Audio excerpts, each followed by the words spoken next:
Hey guys, before we get started, I wanted to let you know about something really cool. Now, this show gathers stories from musicians here in the Upstate, but Lloyd Ford is actually doing something really cool with the Stories of the Upstate podcast. He's gathering the stories of average, everyday people like you and me. So check it out. I was actually on a recent episode, and I got to talk a little bit about what I'm doing with the Hoodoo Music Podcast. So subscribe to Stories of the Upstate. It's on iTunes and all that jazz. Thanks for your time. Music is like root work. It writes your true name on a scrap of paper and makes you dance undignified like King David.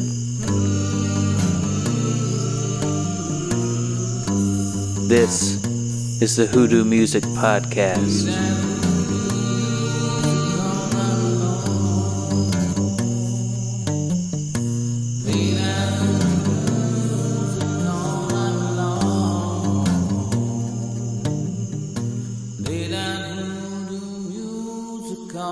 This is the Hoodoo Music Podcast, episode 17. The guest on this episode is Far and Tap. Hi. Hello. Now, you guys have, I've worked with Daniel Tap in the past, doing some stuff back when I first started recording people, and I've met John for the first time today. Yep. Why don't you guys introduce yourselves, describe your sound, because you have a very interesting, kind of a unique sound. How would you put it? The simple answer is just like pop music. Our influencers are kind of all over the place, but I just say it's kind of cool, well thought out pop music. Yeah, I would say that's fair to say, because I think, I don't know, like some people think of pop as like a dirty word, but I guess it kind of depends on where you're coming from. Because when I met Daniel, a lot of the stuff that we initially bonded over was just like, you know, early pop influences that we had. And actually, I feel like I told you that my first big musical obsession was Weird Al. Mm-hmm. Yeah. And it was kind of through Weird Al, that's actually how I discovered more like actual legitimate music. Was just, I would hear a parody and I would think, oh, that sounds cool. Yeah. And I would go and look up who it was. And that was like, that's how I discovered Nirvana and Michael Jackson and other people. Devo. Yeah. Oh, he didn't parody Devo though. He did like a style parody with that. Dare to Be Stupid. Yeah. For the Transformers soundtrack. We're off to a great start. Oh, it's awesome. It's awesome. Well, you know, it sounds like we'll have a lot more to get into later, but why don't we just go ahead and get into this first song? You know, what's the song? What's the story, etc.? Yeah, the song is called Pumpkin, and it's the first song on our last EP. It's a fall-themed EP, and the song is kind of like a breakup song with the season of summer. Mm-hmm. So it's the start of fall, and it's literally like summer dying. The lyrics are really morose, and it's a fun, upbeat number. Palm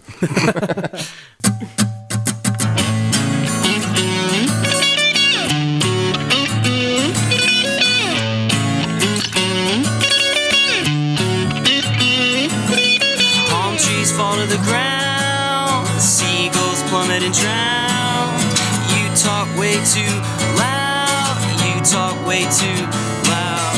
Leaves are falling as green turns to orange, and I don't wanna think about you, I don't wanna talk about you, I don't wanna think about you, I don't wanna talk about you, I don't wanna be the one to make you cry, say goodbye, whoa.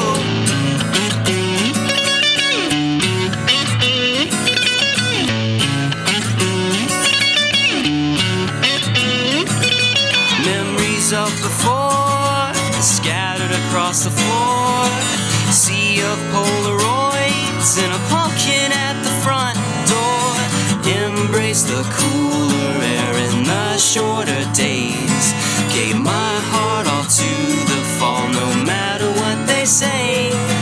The leaves are falling as green turns to orange, and I don't wanna think about you, I don't wanna talk about you, I don't wanna think about you, I don't wanna talk about you, I don't wanna be the one to wave goodbye, make you cry, whoa.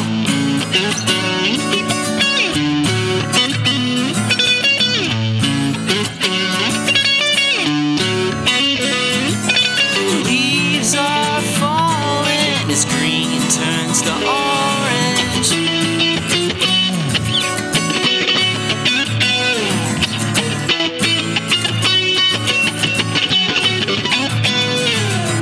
Leaves are falling as green turns to orange, and I don't wanna think about you.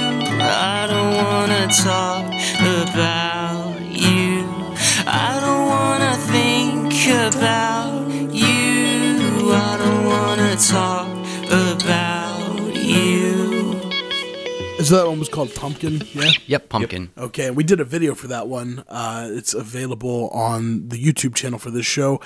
Easiest way to find it is bit.ly/HoodooTube, or it's at the links, which we'll mention at the end. Yep. Cool.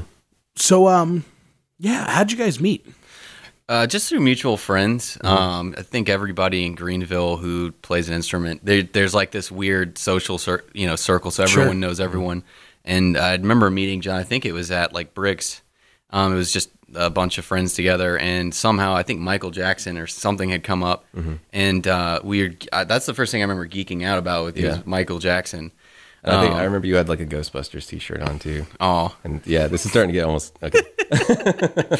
but yeah, so we like bonded over, like music and stuff that we liked, similar influences, movies and whatnot. So it's like weird. We had very surprisingly similar childhoods and interests. So Yeah, and I was actually kind of surprised that we hadn't crossed paths sooner, just because we had so many mutual friends, and like you said, everyone in Greenville who plays an instrument is sort of running in the same circles. Yep. So That's cool. Well, so from there, what was the catalyst that made you say, "Let's do this"? So John and I worked on. I made an album, and he really was a catalyst for that. He pushed me, and I had these demos, and he really wanted me to see him through. So in recording that, it was just such a cool collaborative process that at the end of it, we finished it, and we were like, man, that was really cool. Like, let's do something next, and we decided, let's make a Christmas album. Yeah.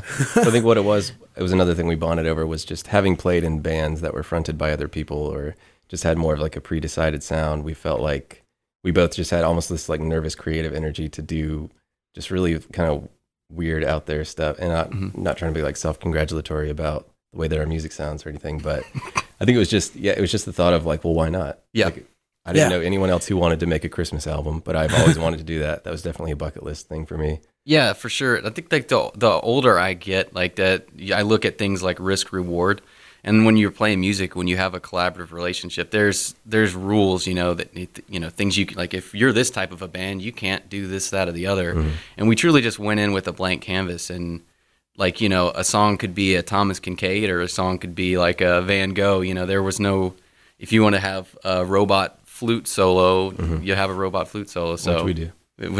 Yes. So that's how that came to be. Yeah. So yeah, we made the Christmas album, and then after that, we thought, what's the next concept? So we did the fall EP, and it's like a Pinocchio story sort of thing, where we came together and just to do this recording project, and somehow it turned into a real band. Yeah. Which is so You've heard weird. of the Cinderella story. It's a Pinocchio story. Everybody turned into glass slippers. Oh, how did you do that? that vocal pedal. It's getting weird. Yeah. So all these albums and stuff you've recorded, these are all on Spotify, right? Yeah, so the fall EP is on Spotify, Google Play. It's on every service. If you can't find it on a service, let us know. But it's seriously out there everywhere. The Christmas EP is just on Bandcamp. That's a free download. So it's the album artwork has ET on it. Yeah. Like ET Christmas wrapping, and so we didn't. We were too lazy to make new artwork for it. So that one's just for free. Yeah. Well, cool. So we'll put links to the Christmas album in the show notes, and of course you can look up Fire and Tap on Spotify. What's this next song? The next song's called "The Weirdest Winter." It's a new song that just recently wrote, and it's the past like 4 or 5 months have been really wacky. Like I think about things that occurred last month, and it feels like fall. Just the weather is nuts. It doesn't feel like we're really in any season. And the things that are happening in the world are just so surreal. And so I just kind of, I had this idea for a really like happy, upbeat song, but it was like lyrically very morose and droll. So that's what this is. Woo! Get excited.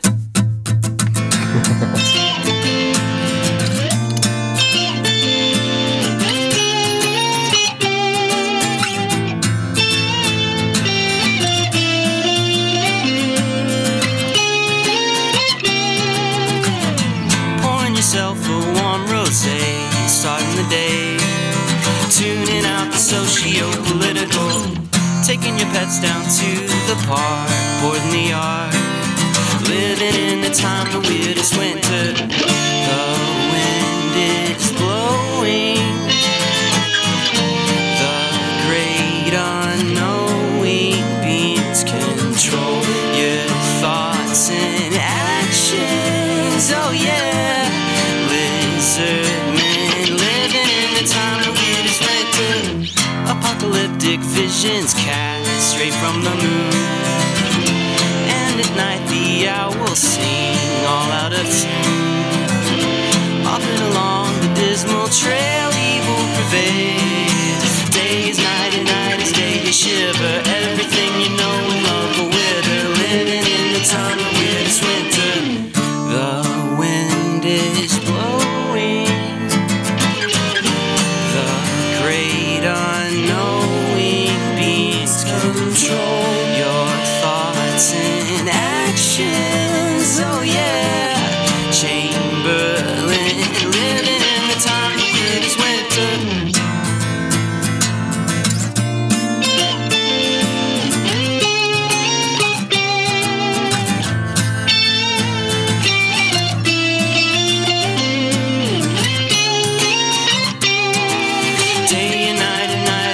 Shiver, everything you know and love a wither. Living in the time the weirdest winter. The wind is blowing, the great unknowing beings control your thoughts and actions. Oh yeah, the ski living in the time the weirdest winter.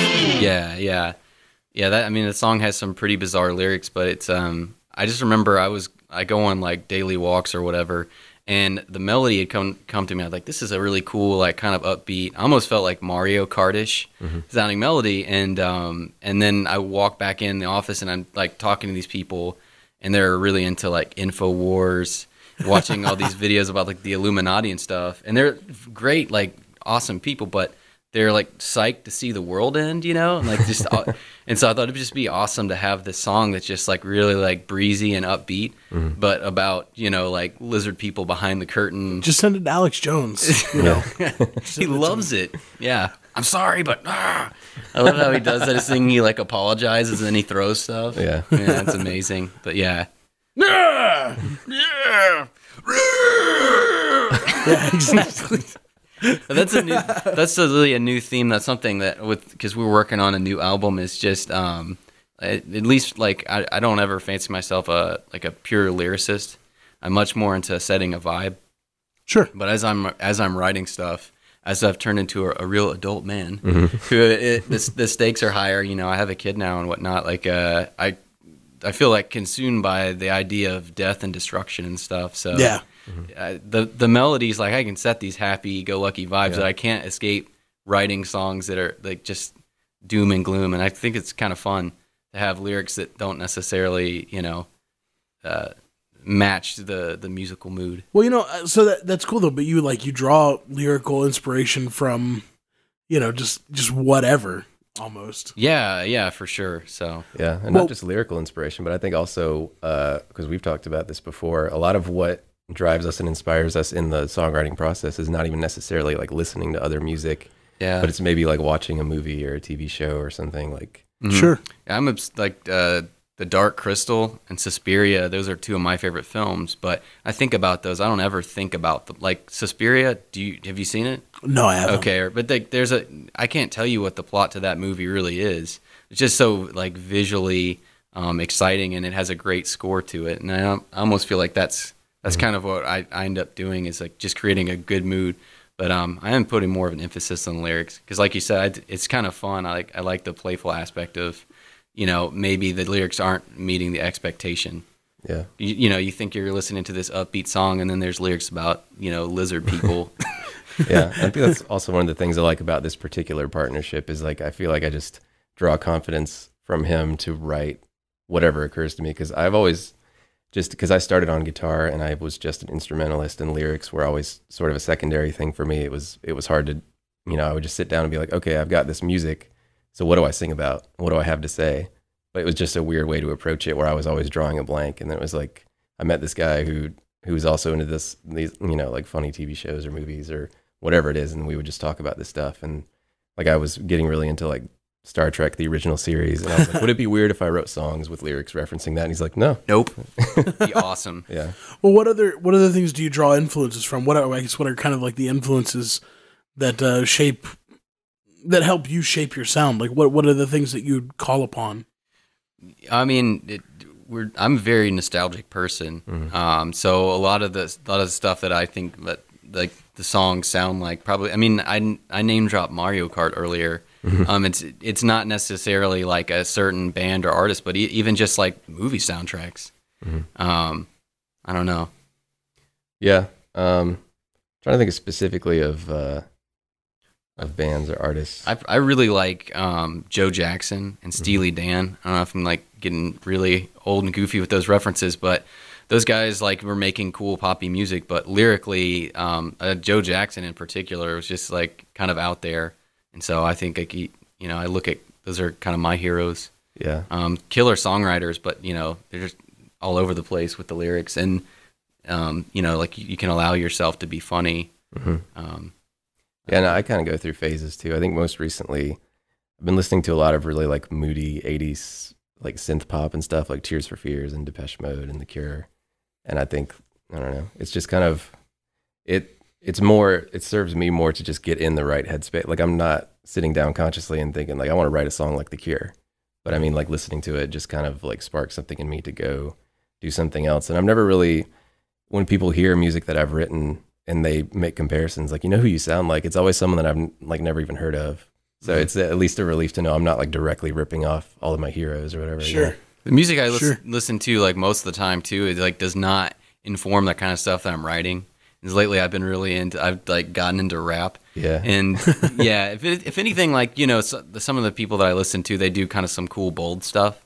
And so I geek out about that. And maybe that's where the influence comes, is more about eliciting a response. Especially starting out as a recording project, like the whole Pinocchio story thing, but not being a real band. When we were making a Christmas album or the fall EP, a lot of the things that we were doing with like odd, arrangement choices were about, well, the first time somebody listens to this, I want them to hear like the vibraphone or something and it to take them back a little bit. Mm-hmm. So as to where like a normal band, they're playing live, they're playing off the energy and the vibe of the room. We kind of started in reverse. Mm-hmm. Yeah. And so that's why it was kind of surprising, I think, just to have been in bands where you put forth so much effort to find success and to try to do all the right things and to maybe not see as much on the returns, and then to just get together and do this like dick around thing. Like, wouldn't it be funny if we did this? Mm-hmm. And then to see people actually responding to it. It was awesome. Yeah. That's cool. What's what's this next song? What is the next song? The next song is Tear Apart, is what it's called. Okay. So I had gone to see a movie and I came home one night and I found out that one of my parents was diagnosed with cancer. Oh man, I'm so sorry. Yeah, everything is fine. Everything it ended well with that. But so like coming to grips with that news and also being kind of a parent, having a young kid, and thinking about just the balance. There's it sound really Star Warsy, like the light and the dark, yeah. But finding that balance, accepting it all and persevering. Yeah.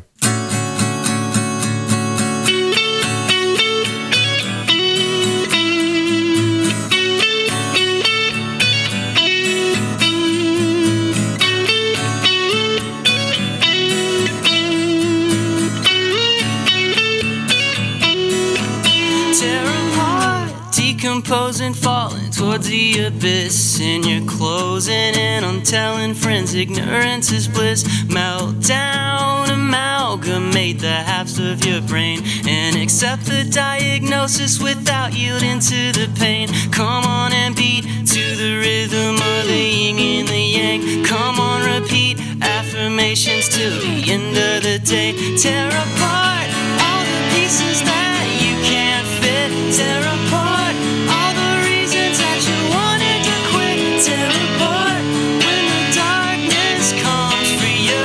All this running around the way you're out, you gotta pull through. Come in.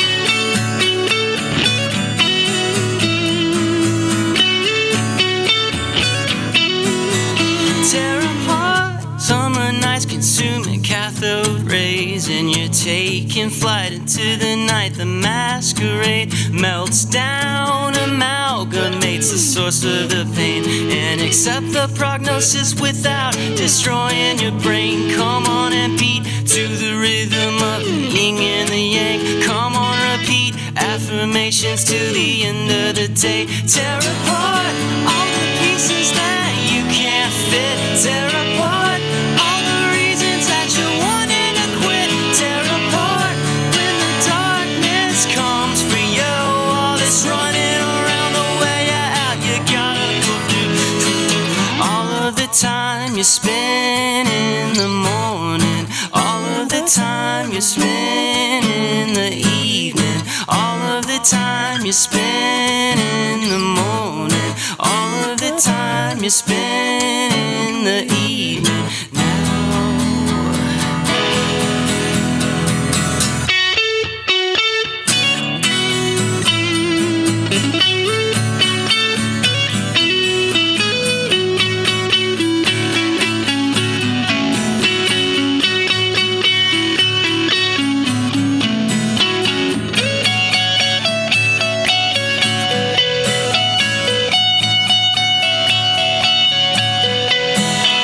Tear apart all the pieces that you can't fit. Tear apart all the reasons that you wanted to quit. Tear apart when the darkness comes for you.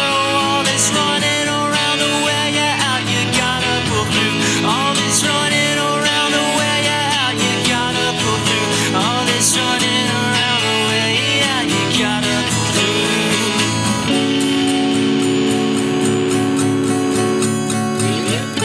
My mom like only listened to gospel, and my dad is just like not. It's weird. He just kind of doesn't like music. I don't know if you've ever met a person like that who just doesn't really care for music. Sure, much. sure. But so like he does like some music, and it's kind of funny because I remember growing up, like in his Monte Carlo, he had 3 CDs. And have I told you this? No. So it was the Eagles' greatest hits. Naturally, every dad. That comes Yes, with the car. exactly. That comes with the Monte dad. Carlo. Like if you're a dad, you Yep. have to have the Eagles At the credits. hospital, they standard give it issue, to you yeah. with the Like poster. yeah. So and then another one like that is CCR's greatest hits. Also Yep. a dad prerequisite. But then the third one is the soundtrack from the movie The Bodyguard. Oh my So, yeah. goodness. Well, I think that maybe he just liked things that he didn't want to admit to himself he liked, and so maybe that was his way of owning what is essentially like a Whitney Houston album. Is that what's the soundtrack from this movie I like? You know, That's amazing. Well, yeah. So what? What about you? What got you into music? Well, I mean, I think it's like a lot of people. We're talking about Weird Al and stuff. I was a pretty nerdy kid, and so Sure. these nerdy or like Weezer's probably the band that a lot of people. I'd say Weezer's pretty responsible, but I felt like, well, if I can play guitar, then especially I was in middle school, so I had these like fantasies, like I'm gonna learn to play guitar. And then there's like the talent show situation where I go in front of the whole school and just start rocking out, and that pretty girl that I have a crush on is like, oh my goodness. Yeah. That it was really like a self-serving thing. Like I just wanted to I wanted to get music to get me social notoriety or whatever it was. Sure. Had those doofus fantasies. Like I remember air guitaring to Lenny Kravitz, "Fly Away." Yep. I was like in the bathroom, standing up in the bathtub, like practicing rocking out sort of thing, and I like slipped and like hit my chin on the tub. Yeah, so like that, I got into music just because I thought, I'm not really good at sports, and I love music. I thought, well, it just made sense to give it a shot. Yeah. So That's cool. Mm-hmm. That's cool. Well, so with that, I mean, how far do you want to take this? Far on top. I mean, where do you want to go from here?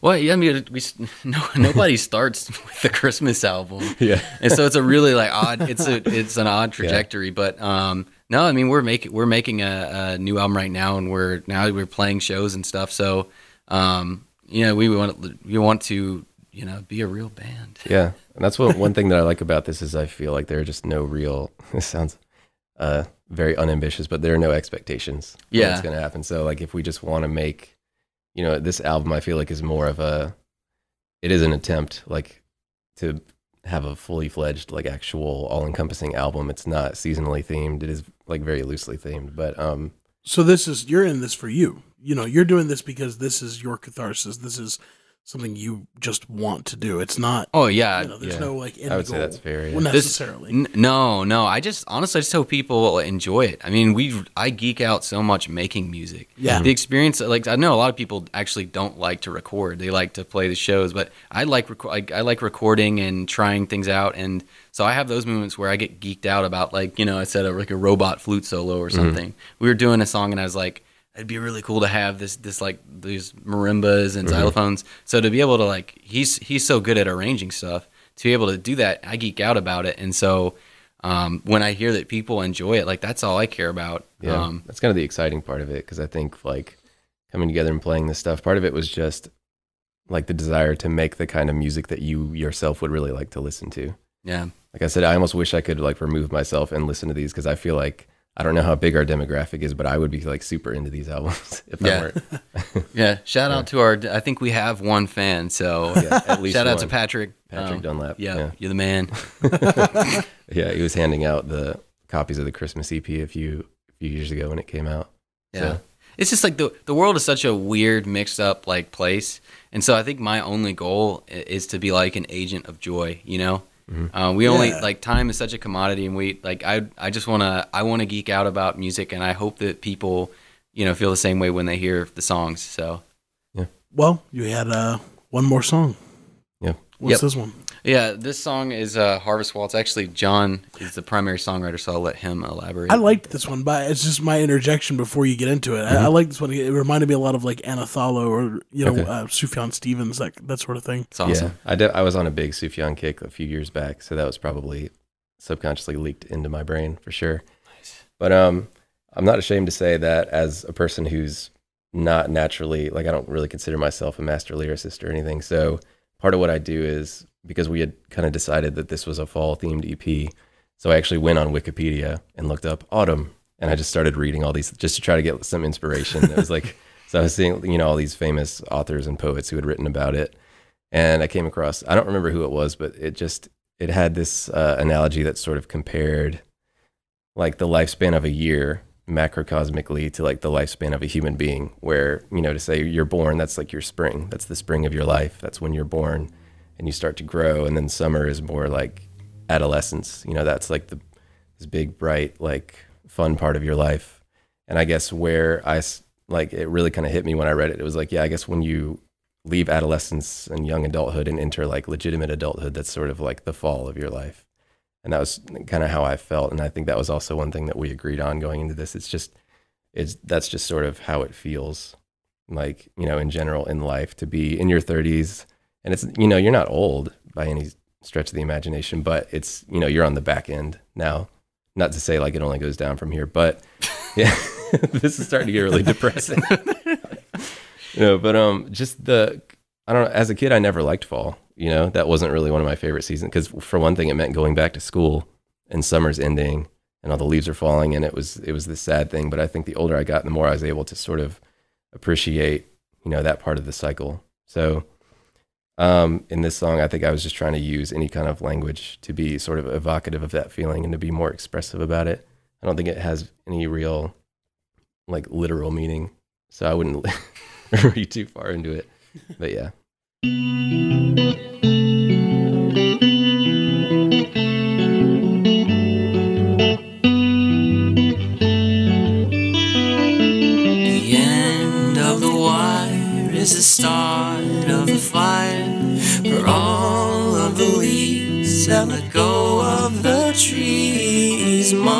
dance in the field for a bountiful yield. All up to chance, like every romance, pining and shining. Never growing old, never growing old, never growing old, never growing old. Everything is gold, everything is gold, everything is gold, everything is gold. We should be so bold, we should be so bold, we should be so bold, we should be so bold. Everything is gold, everything is gold, everything is gold, everything is gold. Young muscadine, fresh off the vine, so bittersweet, so incomplete. Dry as the night in the moon's guiding light, caught in the hole of the dead summer soul. Lonely, know me.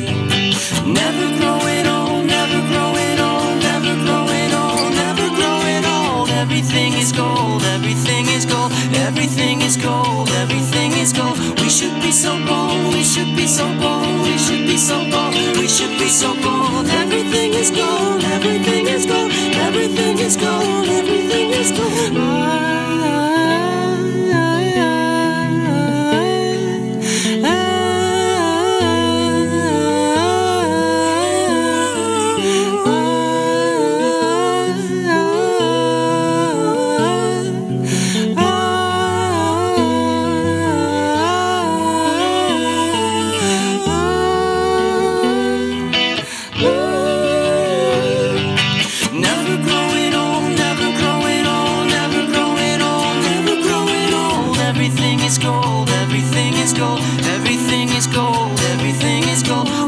So bold, we should be so bold, we should be so bold, we should be so bold. Everything is gold, everything is gold, everything is gold, everything is gold.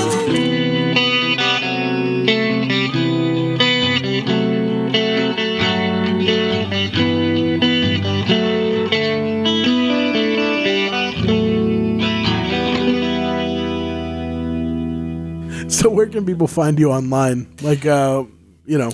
Yeah, so we have a Bandcamp page. It's Far and Tap, and is spelt, not the symbol, farandtap.bandcamp.com. And then we're on Google Play, Spotify, iTunes, Amazon. The Facebook. MySpace, Friendster, Zanga, GeoCities. But yeah, so we try and be as easily accessible as possible. What's the Facebook URL? That's actually a fine question. Facebook.com/FarandTap. I think. I don't know. Well, we'll put it in the show notes. We'll figure it out. Put it in the show notes. Cool. Well, guys, thank you so much for coming out and doing the show. I had a great time and really enjoyed listening to you, and I'm looking forward to seeing you guys play some more shows in the immediate future. Cool. And